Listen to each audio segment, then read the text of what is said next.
ভোরের আলো ফুটেছে ঘন সবুজ সুন্দরবনের ওপর। সূর্যের কিরণ ঝাঁদ বেঁধে ছড়িয়ে পড়েছে ম্যানগ্রোভ পাতার ফাঁক দিয়ে। আরিফ এক উৎসাহী কিশোর আগ্রহ ভরে শুনছে তার দাদুর মুখে প্রাচীন সুন্দরবনের কিংবদন্তির কথা।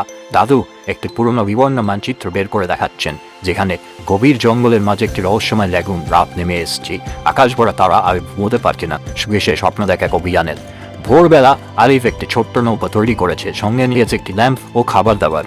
আরিফ একা নৌকো বেয়ে রওনা হয় সরু সাপের মতো নদী দিয়ে। দুপাশে ঘন ম্যানগ্রোভ জঙ্গল আরো ঘন হয়ে আসে। মাথার উপর দিয়ে উড়ে যাচ্ছে পাখিরা, গাছে গাছে বানরের কিচিরমিচির। আরিফ থেমে যায়, সতর্ক চোখে তাকায়। ছায়ার মধ্যে দিয়ে ডলে চোখ জোড়া তাকিয়ে আছে।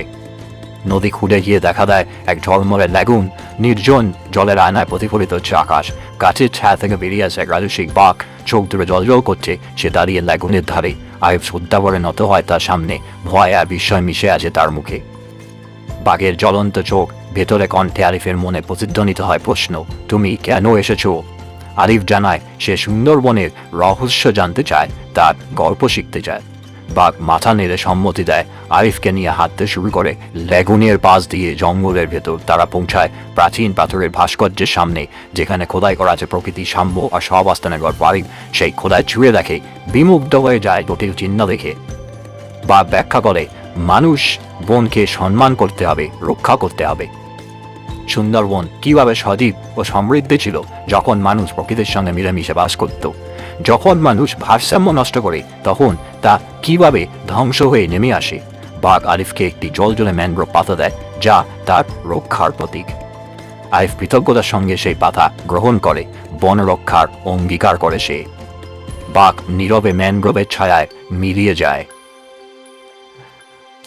আরিফ নৌকা বেয়ে ফিরে আসে ঘন জঙ্গল পেরিয়ে, তার হাতে মৃদু আলো ছড়ানো সেই পাতা। আরিফ যখন গ্রামে পৌঁছায়, সূর্য অস্ত যাচ্ছে, সোনালি আলো ছড়িয়ে পড়ে চারিদিকে।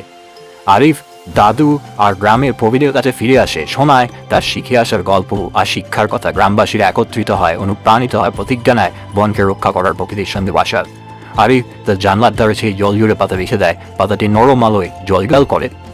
শান্ত জীবন্ত সুন্দর বনের ওপর নিস্তব্ধ দৃশ্য চোখ জোড়া যেন পাহারা দিচ্ছে।